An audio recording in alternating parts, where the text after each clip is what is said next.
Hi there. Today's topic is the need to be right. Oftentimes, we know that we're right. Our perspective is ethical, it's moral, it's just bottom line the right perspective.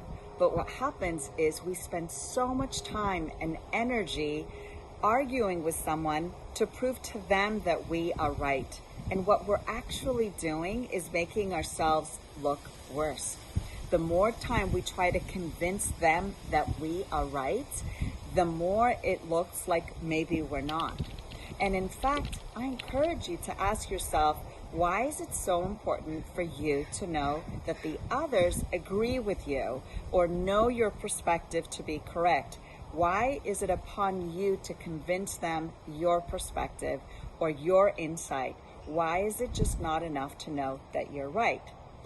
So what happens is a lot of times we get ourselves into tricky, sticky situations where we kind of got ourselves into a situation where we're not sure how to get out. So for example, if a boss should call you up and ask you a question about, well, what do you think about our new policy changes? And you actually disagree. There's a situation, a sort of a balance on how to communicate respectfully, how to communicate honestly, but without proving that you are 100% right and they are 100% wrong. In fact, it's how to have the conversation where they are aware and they believe they are right, and how for you to express yourself that you could possibly introduce a perspective that could be just as right or maybe a little bit more correct.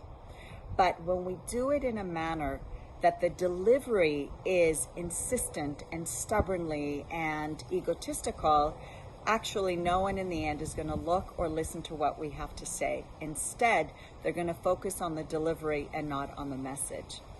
So what do you do when you're in that situation, when you know you're right, or you would like to be able to safely and comfortably be able to share your perspective? How to do that? That is professional and collegial.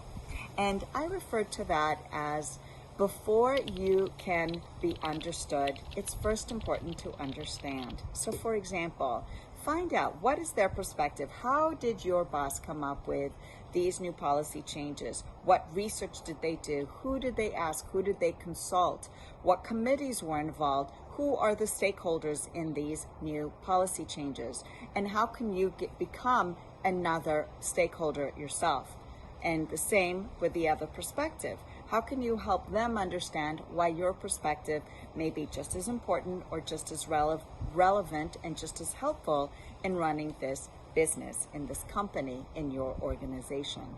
But the key is, if you are so focused on convincing them that you are right, and your delivery is all about making sure that you are dead right, what will happen is, sure, you will be right, but then you just might be dead right, and that's not what you want. You don't want to be in a position where your delivery, your messaging was done in a way that got you to be booted out, and that's all that they can focus or remember. So how can you be honest, transparent, and helpful in a way that isn't stubborn, that delivers the message that you want with a really helpful intention, but that's done in a way without having to forcefully convince them that you are right and there is no other way? I encourage everyone to ask yourself, am I like that? Do I have to answer every question? Does everyone have to answer my questions? If you have any interest in working with someone on any of this, feel free to reach out to me. My email is michal@brakercoaching.com. Michal, Michal @brakercoaching.com. Have a great day.